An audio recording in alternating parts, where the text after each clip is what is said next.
Hello and welcome to Soups and Sabers. My name is Jordan. With me today is Chris. How are you today, Chris? I'm doing all right. Let's talk some Daredevil, episode 3. We're good. And Ron. How are you today, Ron? I'm doing good, man. Yeah, we got a lot to dive into today. We got some Spider-Man news, some Daredevil to discuss. So won't waste any more time here. Let's just get right to it. Yeah, so let's talk about the news that broke today, which was the Spider-Man 4 news that they cast Sadie Sink from Stranger Things, as most people know her from. And they don't know who she's going to play yet. Well, I'm sure the script writers and director know, but we don't know, and the trades don't know. Um, I know Jeff Snyder was originally saying it was going to be Jean Grey like a couple months ago. Um, Deadline brought that up as like some people think this. I think they were just getting it from Snyder.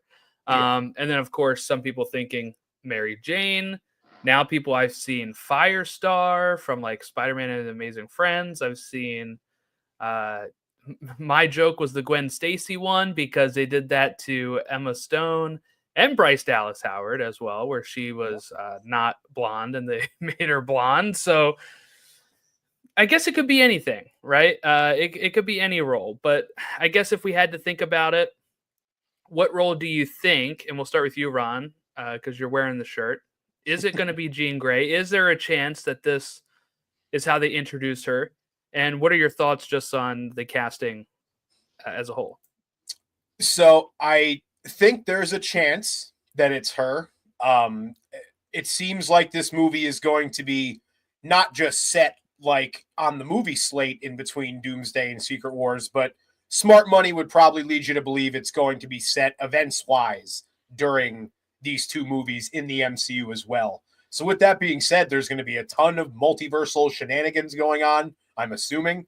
Uh, so, it could be a good way to bring in one or two members of your core 616 X-Men if you want to introduce them into a movie that you know everybody's going to see without it being one of the two Avengers movies. I mean, this is the one right here. I think it would probably more likely be one of those Avengers movies, though. So if I was picking today, I would say no. Would I complain? Hell no. Because from the rip, when this was kind of rumored by Jeff Snyder a few months ago, I was on board for it. I think she'd be a great Jean. And I think there would be a lot of cool potential for interactions there with like a young Scott and a young Jean with Peter or, whatever mutants you want to put in the movie. If that's the age sort of range they're going for, I think it would be a cool way to kind of get them in there. But I don't think that is going to be the case. I don't. Uh, you know what? I've been trying to tell myself I don't think it's going to be MJ all day, but I think I do. I think it's just going to be MJ, and I hate it because I've grown so attached to Zendaya as MJ, and I know it's Mary Jane Watson, Michelle Jones, but they she's called MJ. She is MJ. No, and if Sadie Sink is MJ, she's going to be called MJ too. It's not going to be Mary Jane in every scene. You know what I mean? They're MJ.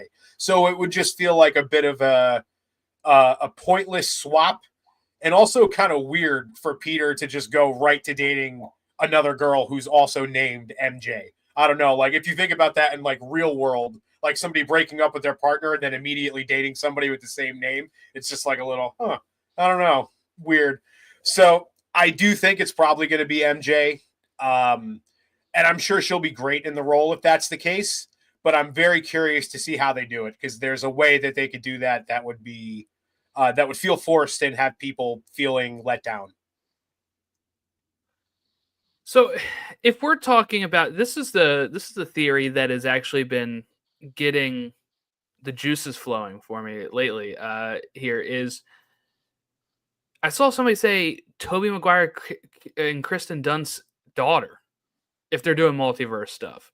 So you have her as like Mayday Parker. Okay, yeah. I'm like, oh, That would okay. If make we're going sense. multiverse, that would be cool. Instead of another MJ from the multiverse, this would be more interesting. Mm-hmm. I saw somebody speculate that. I was like, oh, I would like that actually. The MJ thing, I think you could get away with it, like because the names are different, but it would also come across a little racist of being like, "Well, we're ditching Zendaya and getting our white, redhead MJ in here now, the real one," right? Like it kind of the wrong people would be applauding the move for sure. And this is written by the same people that wrote the other ones, and they kind of doubled down on the MJ stuff in No Way Home when they said her like what maiden name or somebody like her father's name was Watson or like her mother's maiden name was Watson. So like it came out to be MJ Watson, which is like as clear as you can get, right? I don't know if those script writers would immediately be like, let's double back on that and get rid of that we just wrote in the previous movie. So I would think it's going to be either just a whole new created character, or somebody like a Gwen, or another interesting one I saw was a gender swapped Harry Osborn, because of the red hair. So you could say Harriet Osborn. I swear to God, I almost put that in our group chat before too, on top of the Screwball one that you sent. Screwball. It's gonna be Screwball. I don't know. I mean, I'm down for whatever they're going to do. It sounds like she will be the female lead that they were talking about. So, hey, I'm up for anything. Chris, what are your thoughts on who it could be or what you want to see from Sadie Sink? Well, first off, she's a really great actress who really showed she has the chops, like Ron said on Stranger Things. I think Jean Grey actually could make some sense in the sense of you had the magical element with Doctor Strange pairing with Spider-Man to have the mutants telepathy kind of thing going with Jean would maybe fill that role in a Spider-Man movie. I do think it would be a disservice to have Jean Grey introduced in Spider-Man 4, and especially because she's such a pivotal character to the X-Men. I feel like you could put in another X-Men, kind of like what Ron was saying, and you could like have your cake and eat it too. Well, but I think that the only thing I'll push back on that a bit here is while I do agree I don't want it to be Jean to be introduced this way, like Ron said, if you're going to introduce an X-Man in a movie, the Spider-Man bump could be a really big thing for them. And if Jean is going to be very important to the universe, I don't know a better X-Men to introduce in this movie if that's the way they're going, right? Like I would just think more of the Avengers movies would be where that would happen, but yeah, I maybe can't they don't see have time them- to set it up in them. Yeah, that's the thing. I can't see them setting up too many new heroes in those movies because we have a bajillion of them that need to even interact for the first time. So I think there's a lot of smoke to the Jean Grey thing though, because we've been seeing a lot of smoke for that for a while, and the Mary Jane thing, the MJ thing, it seems a little contrived. I think it's a little forced. I think it's like, oh, she has red hair, she must be MJ. So I'm leaning towards Jean Grey, but like you said, I could see an original character or something, or a character we just didn't see in there. Marvel has a lot of tools to play with, but to be the female co-lead, that needs some big MCU's character. Matt Webb, maybe. Let's not go there. I will not justify that with a response. A young Aunt May before, because they keep getting younger. Yeah, what if she's playing Uncle Ben, guys? I mean, like let's really cut this shit and get to the real questions here. I mean, she's the Green Goblin, so it's I will say though, and we don't have to spend too long on this topic, but if it is the case that this is Jean and we're getting like 616 X-Men introduction into a Spider-Man movie, like ain't nobody going to be able to talk to me about nothing. I'm going to be on cloud nine forever, even if it wouldn't be my like preferred or the way I would think to introduce the X-Men. Like Jean Grey and Spider-Man, dude, just sign me up straight up. Like, and assuming I would assume that if this is Jean in this movie, she's not going to be the only mutant in this movie. There's going to be a few, I'd imagine. At the very least, probably her and Scott, I would say. It would just, if they were picking one, I don't think she would be the one they would choose. But I think that this was probably just a thing where she's like the first casting that's, well, not the first, because there's been other rumored castings out there. But I would just think that this one got highlighted because it's been the most publicized so far already. And that was why this was like the first one to come out. And, slowly over the course of the summer, we'll hear, blank is in this movie as Cyclops, blank is in this movie as Beast, sort of thing. So who knows? Yeah. The only thing I'll say is, again, before we kind of wrap it up, to doubt the X-Men stuff is, while I do think it would give it a Spider-Man boost, the whole point of the Sony deal was for Sony to get the MCU boost, which means they would want a more established character to be crossing over with Spider-Man than Jean Grey, who's not even cast yet. You know what I'm saying? No, I mean, like, they'd be looking at, like, how they wanted Iron Man right off the bump, or how they wanted... Can we get Hugh Jackman Wolverine Doctor in Strange? here? Yeah, exactly. They'd be like, team up with Deadpool, team up with whatever. So I think it'd be more likely that she would be somebody like ties to Toby if it's a multiverse story, ties to that, where maybe he would appear again. So they get that bump, or they, she's just a regular college student that becomes a new love interest now that Michelle is gone. And, it's another person he has to hide his true self from, now with the spell going on. But, yeah, I mean, it'll be interesting. I saw somebody speculate, like, oh, and then they can do this and they can do that, and then she can end up on the X-Men at the end of the movie. And I'm like, this sounds more like an X-Men movie than a Spider-Man movie at this point. So I don't think they're going to do that. Like, it's going to be really based on Peter. Kitty Pryde could be one as well, or they could substitute the Kitty Pryde storyline that he had with her with somebody like Jean Grey and have them closer in age, which is probably what they would want anyway. If you're going to want this Spider-Man to continue, having him be close in age to those X-Men, to Johnny Storm and stuff, like those would be, I think, pretty interesting. Yep. Okay, we'll dive into Daredevil episode 3, or Daredevil Born Again, episode 3, The Hollow of His Hand, written by Jill Blankenship, directed by Michael Cuesta. March 11th, 2025 is when that premiered. And let's just go around real quick with early thoughts, and we'll kind of dig into the deeper themes and what we thought. So let's start with you, Chris, since I started with Ron for the Sadie Sink stuff. Yeah, I thought this was the best courtroom drama I've seen on a superhero TV show. I thought usually they don't do that very well. And I mean, they kind of did with the Netflix show, but I thought that the story was compelling. I thought there was enough moving pieces to it where it wasn't just stale in a courtroom. You had Sherry getting the witness. You had the witness turning. You had all sorts of twists and turns in it.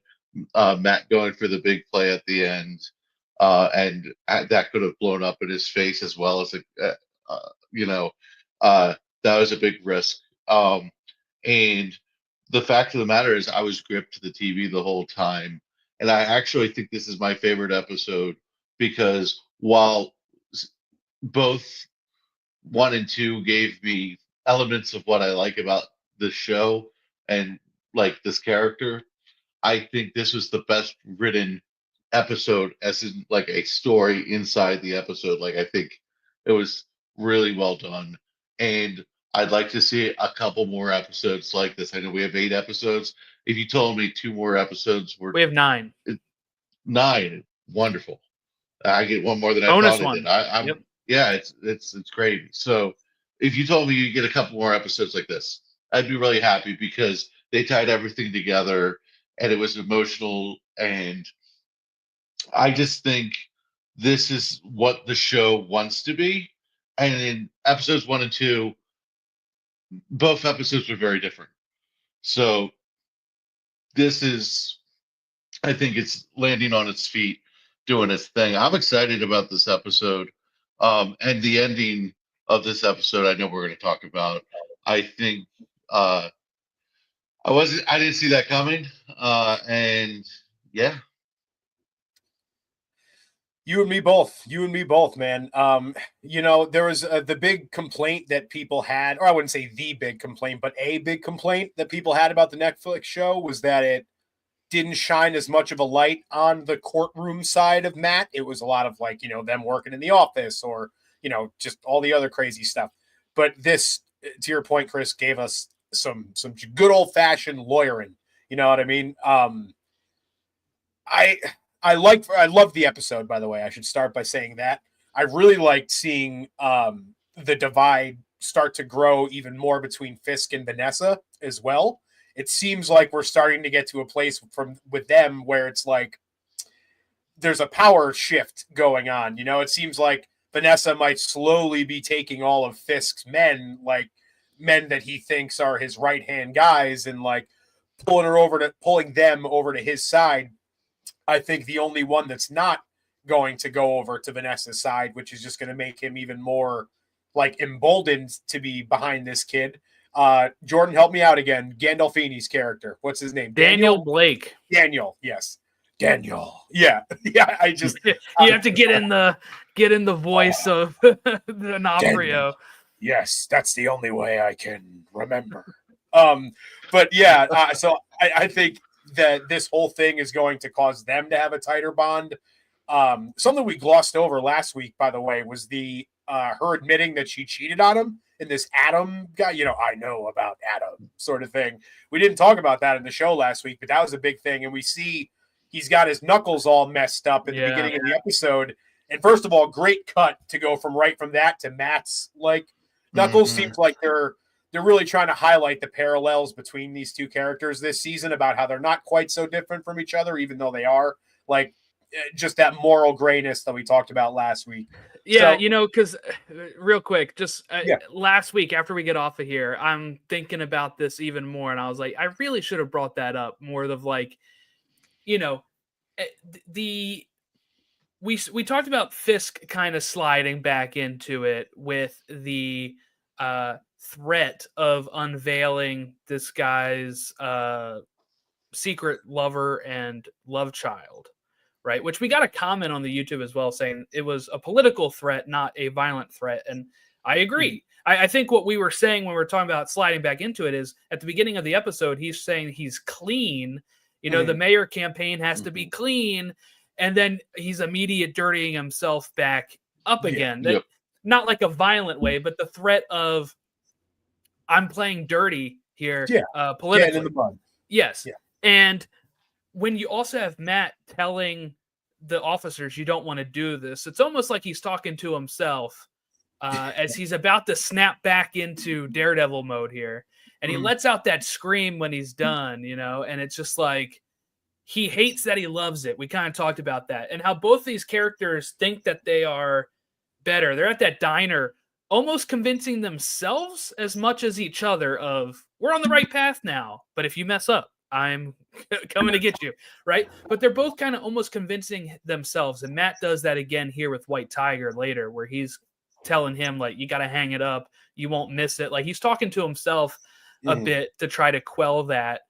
But yeah, the parallels there are both of these guys think that they're on the path, but they are starting to just sink back down into their respective identities. And another parallel is that both of them likely played a part in getting White Tiger killed, right? Because a big reason why he dies is because he's basically not to go right to the ending here, but they basically, or the way that I saw it was that they basically kind of lured him in with this like fake, just the sound, like the beer bottle breaking, and then that it sounded so forced and fake, and they get him to come right down this alley, and then they shoot him.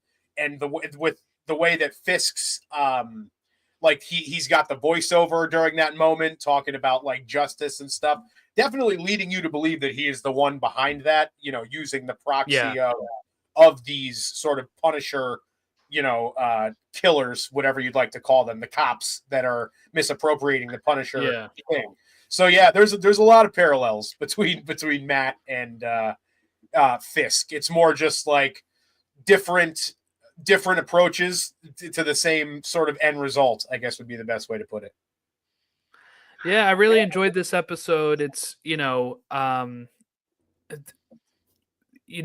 think there's a misconception here when it comes to the episodes that were being shot and written before they scrapped it, right? And that most people were thinking these would be terrible. It was never about it being terrible. It was a different kind of tone. It was mostly courtroom stuff, and Matt went 4 episodes without suiting up, right? I think this was supposed to be like 3 episodes in itself. What I've heard from the showrunner is, as if I asked him personally, from an interview, okay, was episode 2 and episode 3 were supposed to be 1 and 2 of the last of the beginning. So kind of like they rewrote the whole pilot to kind of show Foggy's death and kind of settle it in a little bit more. Because if you had started at episode 2, Fisk would already be mayor. There's barely a mention of Foggy, right? Like at that point, you're just kind of thrown into it. Like, okay, like I don't know what's going on here. He's already dating the Heather. So they wanted to show a little bit more of that. I'm going to guess that when they say that these 2 were meant to be the first 2, I'm going to guess that a lot of what we got from 1 minus the Foggy and Karen stuff was probably in there. Like we know all of the Karen and Foggy stuff was reshoot territory. Yeah. But like there's a lot of, the introductions to Cherry and Kirsten and all that. Like that was probably originally, was that episode 2 or was that 1? That was tough. 1. It's tough to figure it out, and I don't want to do this all season either, but like yeah. They said they rewrote the pilot. So I would think all of episode 1 was reshot because the director credits are with the new directors. So they have to have shot a certain amount of footage to have their credit. True. So I would say that. Now, he probably rewrote stuff that was supposed to be in some of these episodes because we know that they recast Vanessa. So they had to at least reshoot all of her scenes. I don't know if that means they rewrote the scenes or if they just, and the person that was cast for it originally then got overwritten or, overshot. And then any scene with like the horn, like the church scene would have been a new, not the church scene, but the scene in the courtroom shot like he's at the church with the horn would be from the new shots, is how I understand it. Okay. But anyway, the main point of that is at this point, like obviously then they wanted to add some more action. They wanted to add the scene to show Foggy's death that also has Daredevil suit up right away. So that way you can't be like, where is it? It's happened. Right. And we know at least the stuff with White Tiger was shot originally too, because unfortunately the actor passed away before the reshoots. So all of that would have been already in there. And it seems like it was more like arcs of like, 2 or 3 episodes would have been White Tiger. Maybe they restructured how those went. And then 3 maybe for Muse, right? And then maybe 3 for Punisher or, we have 9 episodes. I still think that's how it's going to go from here on out. I think for now, I feel like that's how it's going to go. Yeah. Mm-hmm. But yeah, so I really enjoyed this episode, getting more of the courtroom stuff. So a lot of people seem shocked that this was good because they're like, this is the older stuff. And I'm like, yeah, I just think that they want it at a certain point. It was going to be more of this all the time. Mm-hmm. And at a certain point, this is good for every so often, getting the court full episode, blah, blah, blah. But if you had this every episode or every other episode, people would start to ask, where's Daredevil? So at some point they saw stuff that they're like, we got to fix this. But really pleased with how the show's going so far. I think it's getting stronger. I really liked this episode. Just White Tiger's performance by Kamar was really great. The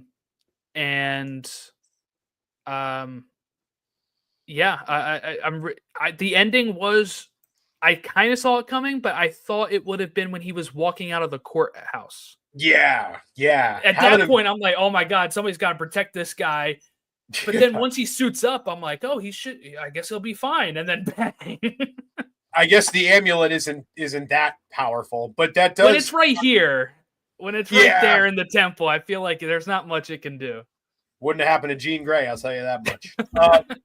But what I do want to ask you guys about is the part of Matt revealing his identity.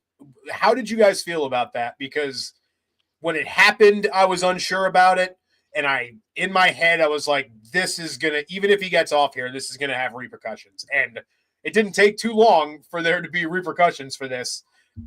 So, like, where were you guys at? Did you think it was a good move at the time? Obviously, in hindsight, it wasn't. But, you know, to me, it almost felt like Matt, in his desperation, just made a desperate It was a Hail move. Mary.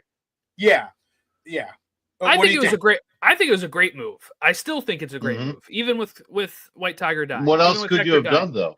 Because at that point, he has done. The witness has turned.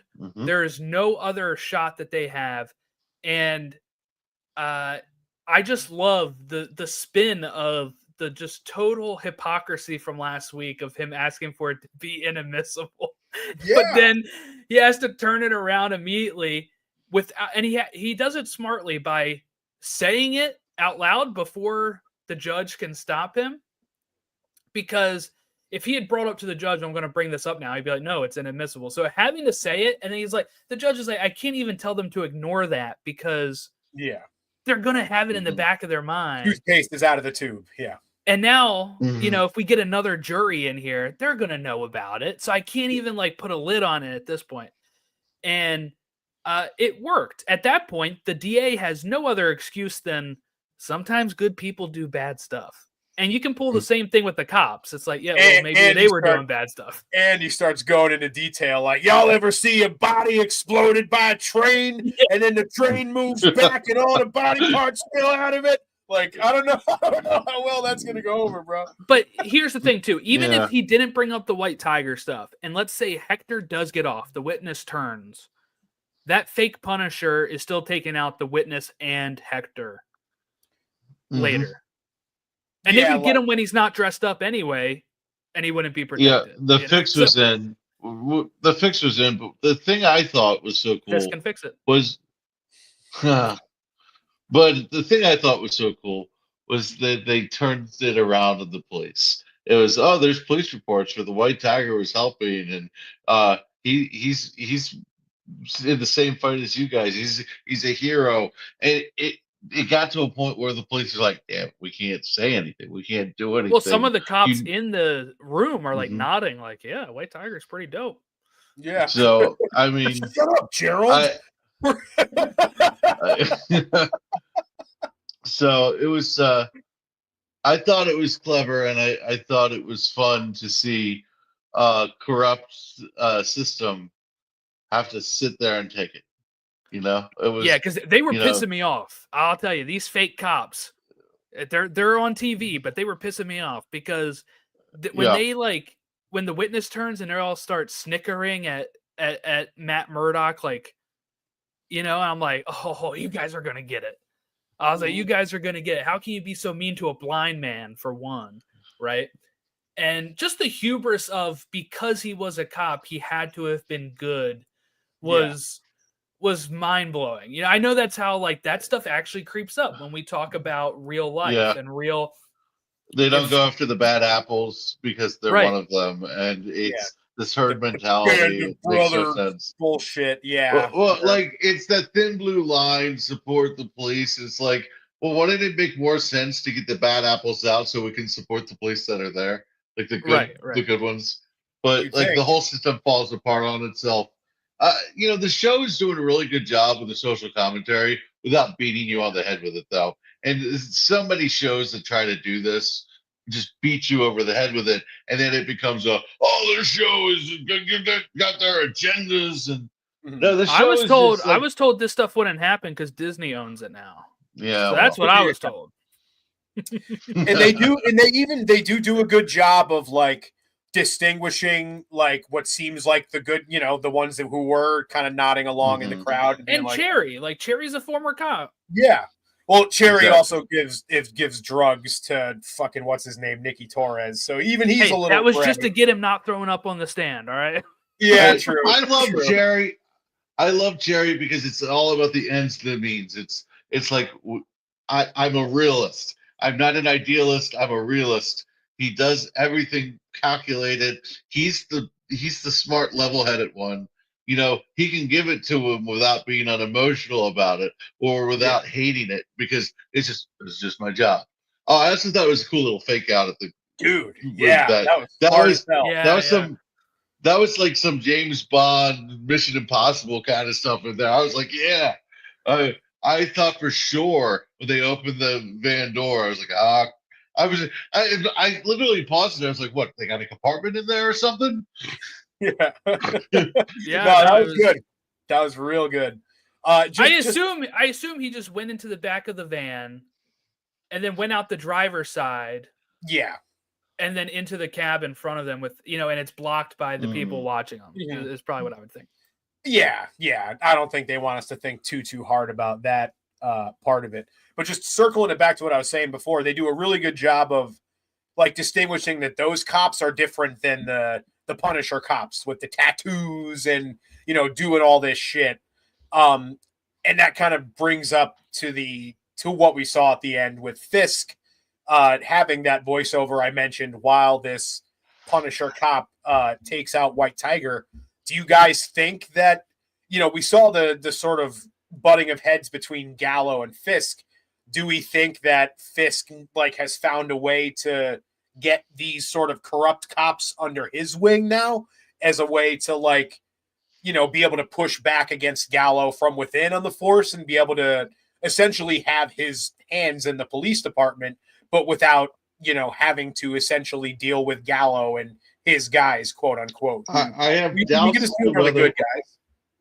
I have doubts to whether they know it comes from Fisk. I have doubts of the amount of communication that's coming on through his end. But do I think he's got a hand in the pot? Oh, absolutely. I think he's Kingpin. He's got his hand in the pot. He's doing his thing.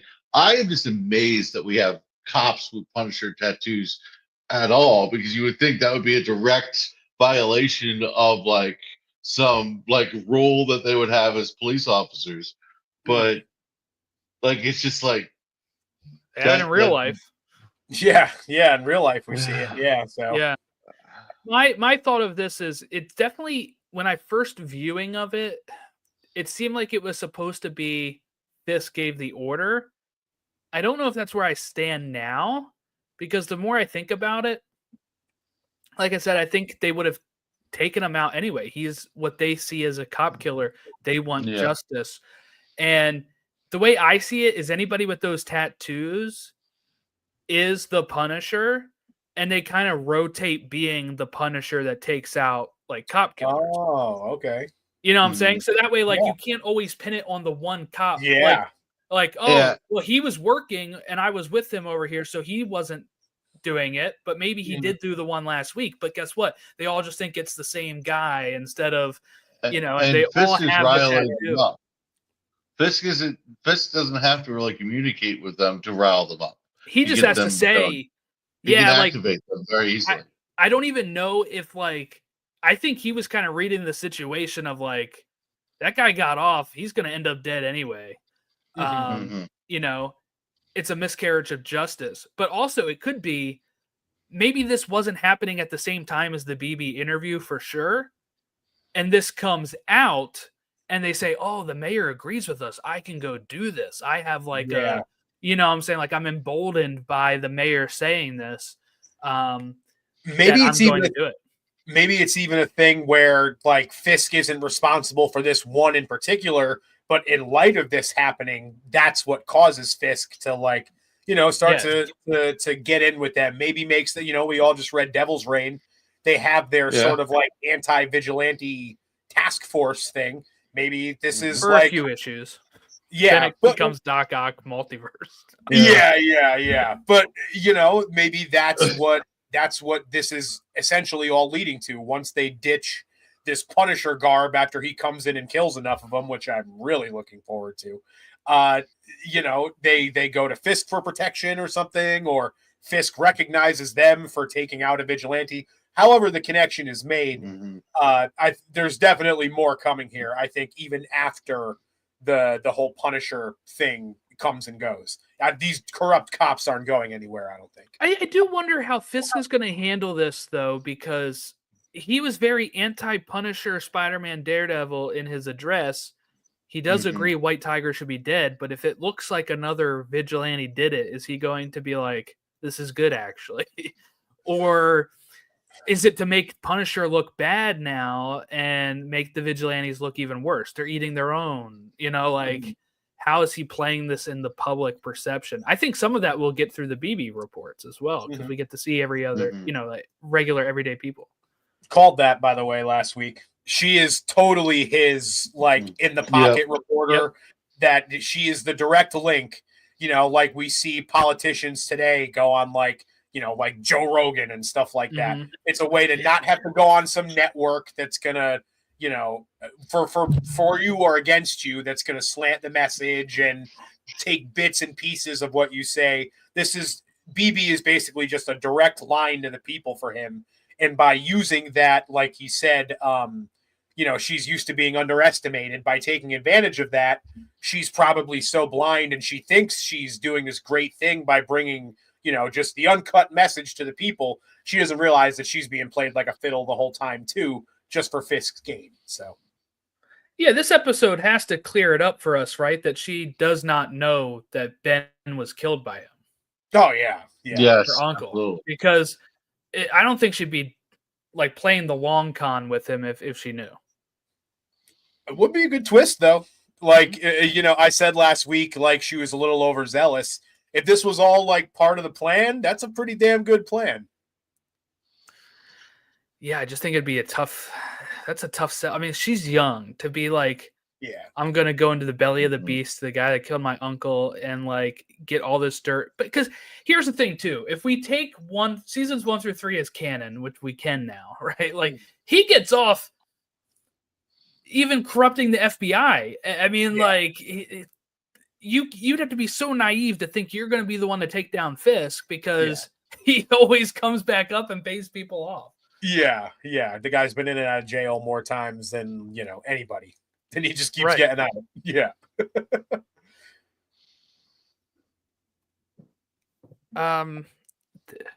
So I didn't realize this, but this is how one of the arcs in the Bendis run ends, actually. Okay. Hector dies after winning his court case. So this is pretty lifted straight out from the comics.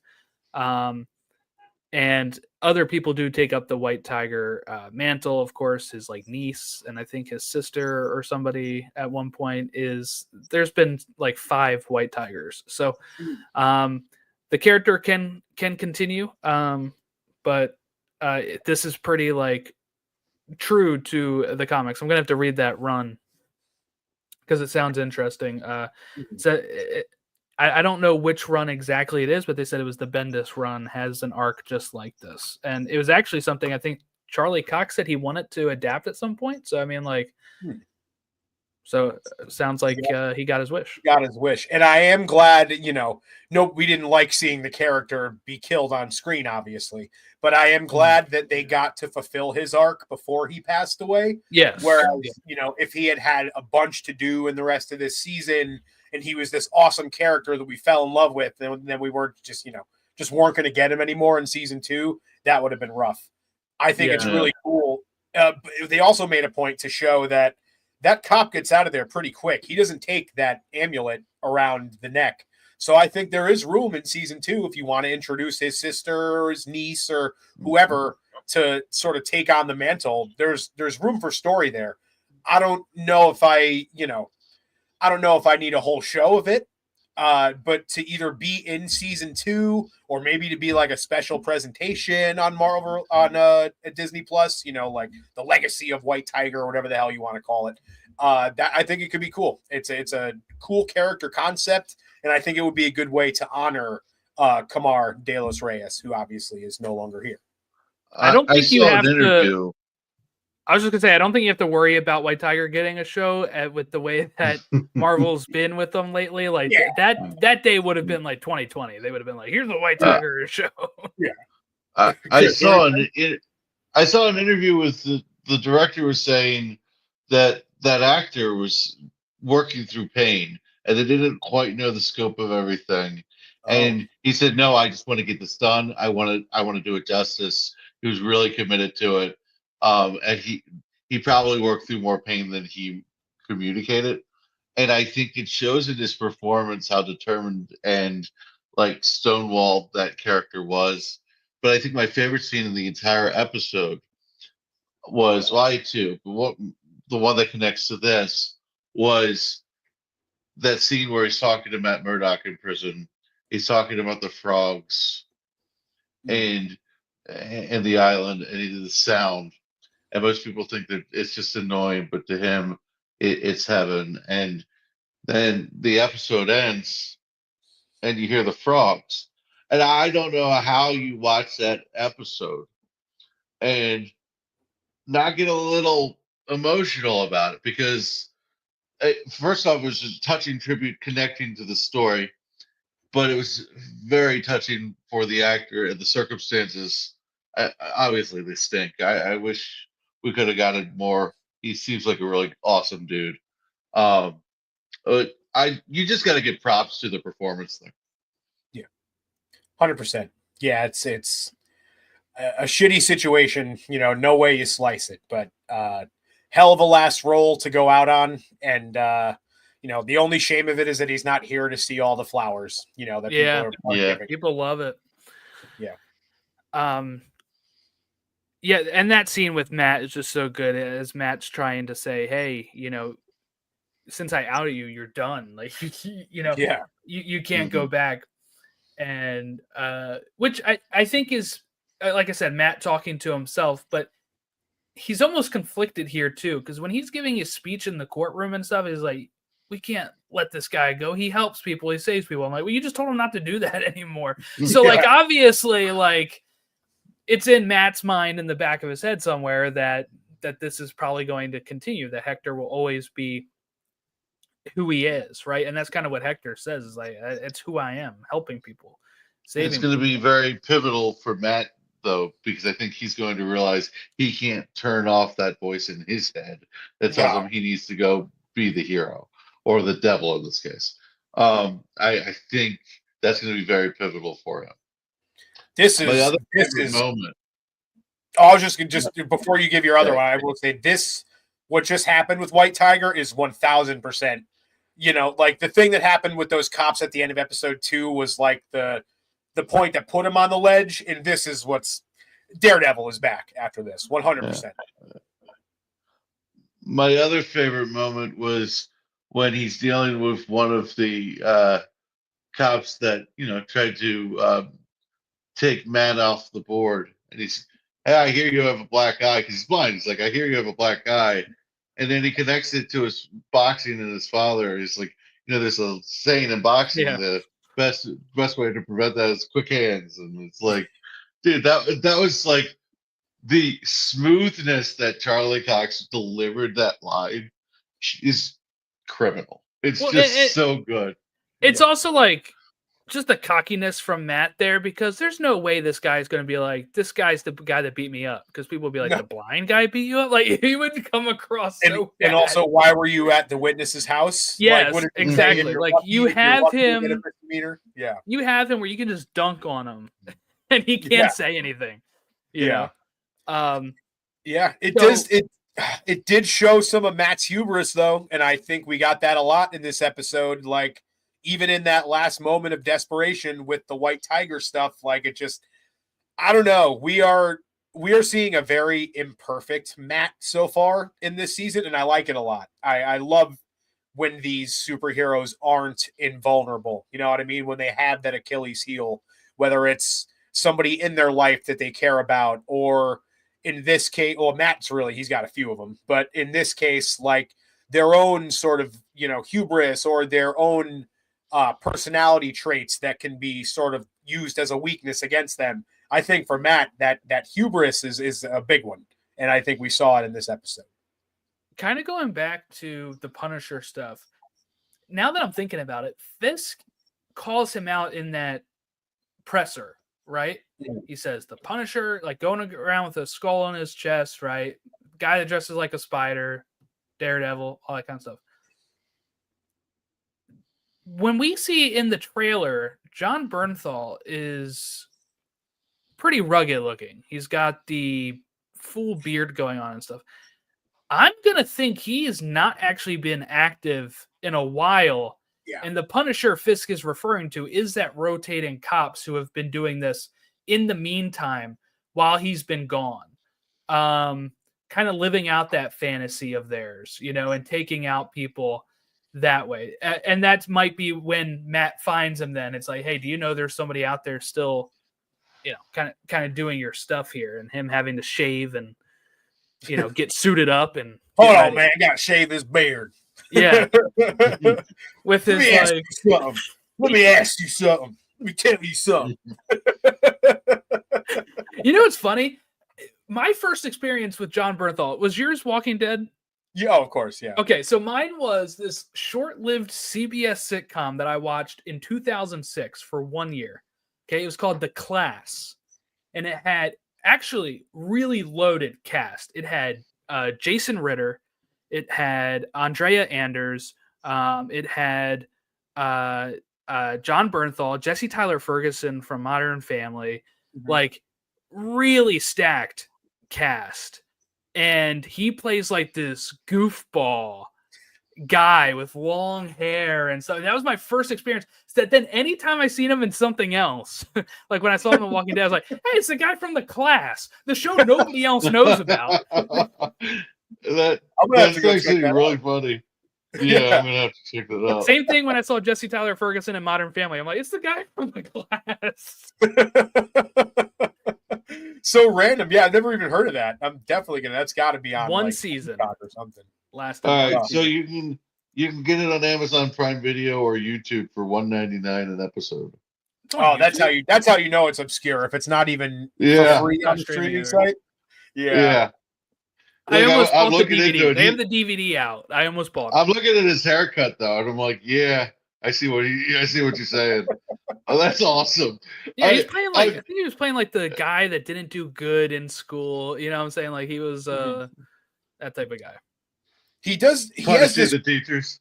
He has this really weird quality about him where like he has so much range, but at the same time, it's never lost on you that it's John Bernthal. Like whether it's Jane or whether it's the Punisher or whether it's the dude like in Wolf of Wall Street. Dude. Like it's just he's just the way he talks is just so distinct. It's like he can do anything, but you're always keenly aware that it is John Bernthal doing it. Like it's just tough to like really get lost in him in the way that some other actors. And I don't say that as a slight. One of my favorite actors. No, it's what distinguishes him. But it is hilarious how easily distinguishable he is. I also just want to point out Jill Blankenship is the writer of this. She actually wrote 6 episodes of Arrow. Oh, as well. I thought that name was familiar. Yes, I thought it looked familiar too. She wrote 4 episodes in season 7 and 2 in season 8 of Arrow, and then she also created and wrote the Naomi series that was on CW. I think she wrote the Emiko Queen stuff, if memory serves me right. Welcome to Hong Maybe Kong. Yep. And she wrote Green Arrow and the Canaries episode. Yep. Nice. And I'll tell you what, that backdoor episode, a whole different show. But that backdoor pilot, I was ready for that. Like, I was way better than I thought it was going to be. Because I was like, oh, this is just a filler week of freaking Arrow season 9.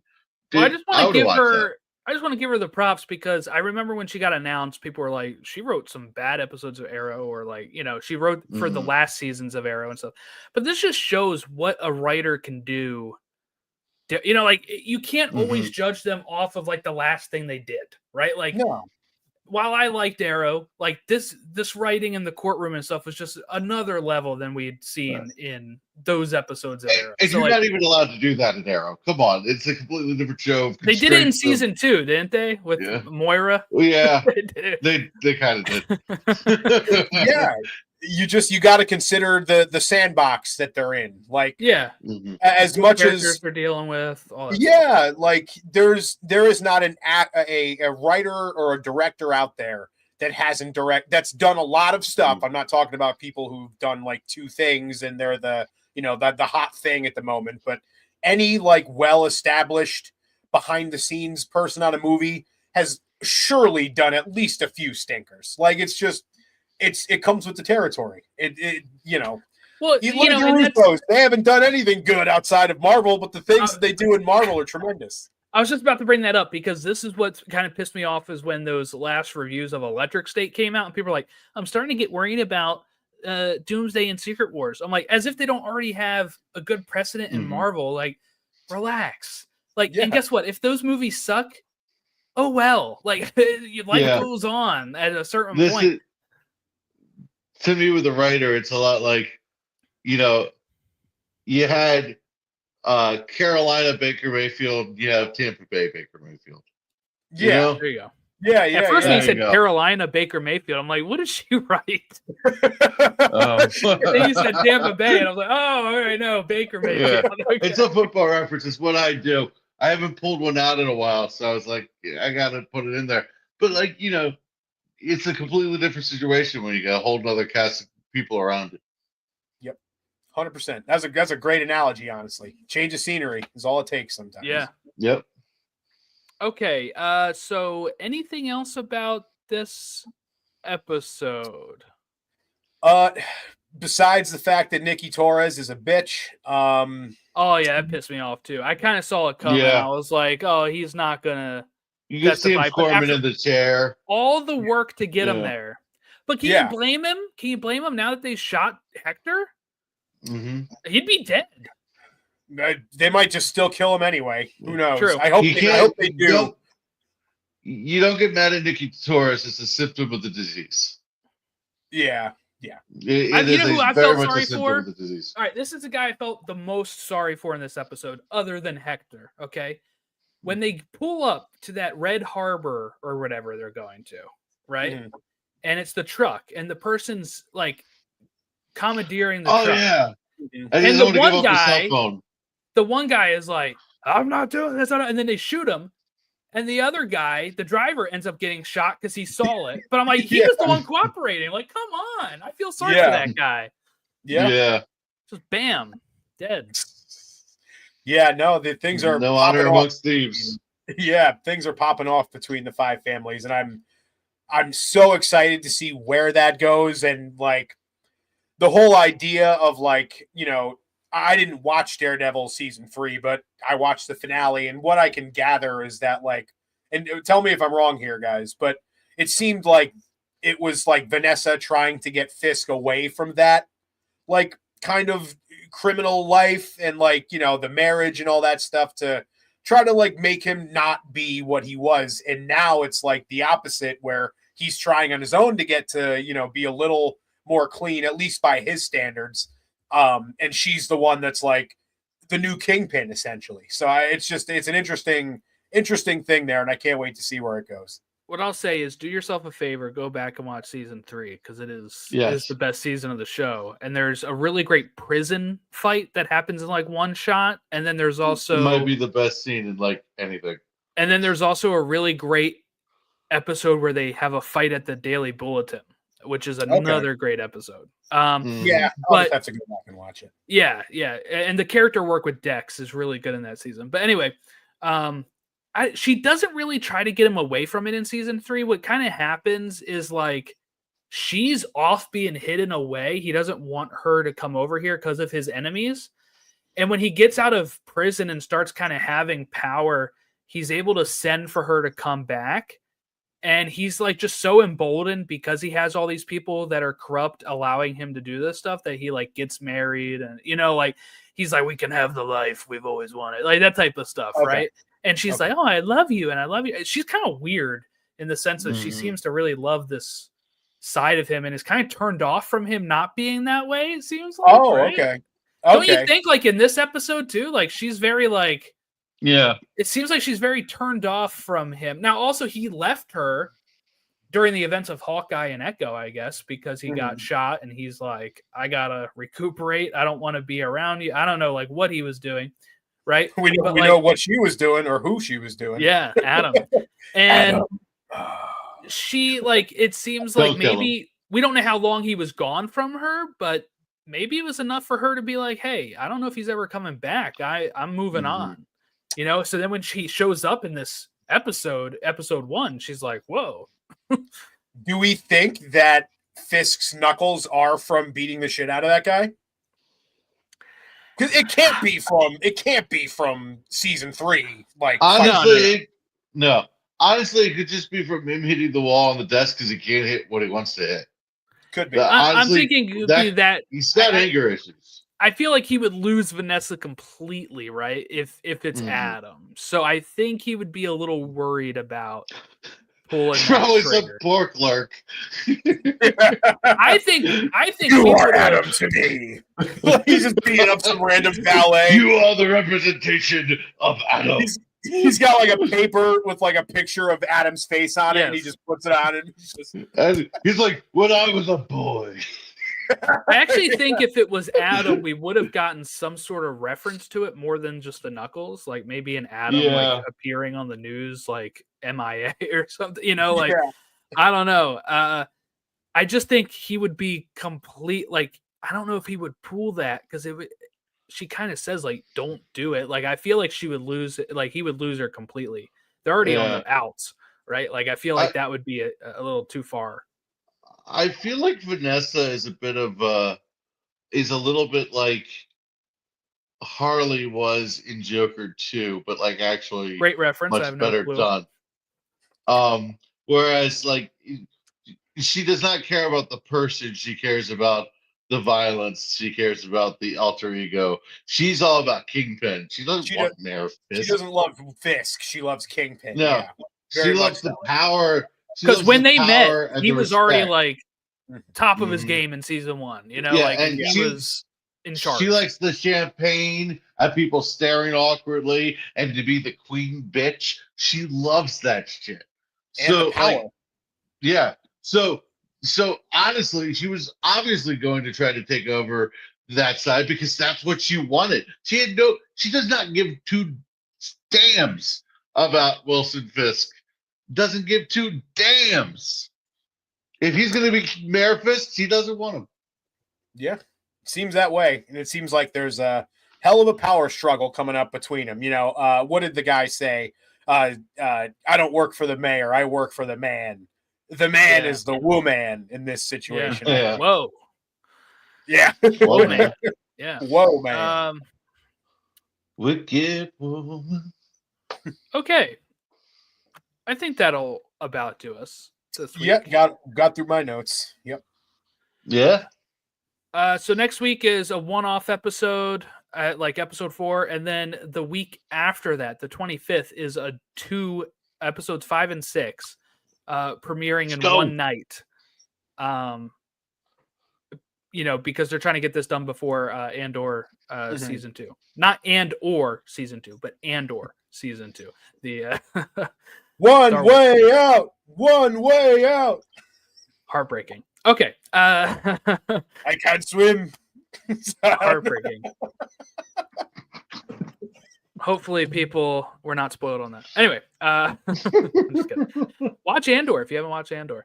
As that'll be premiering like right after this.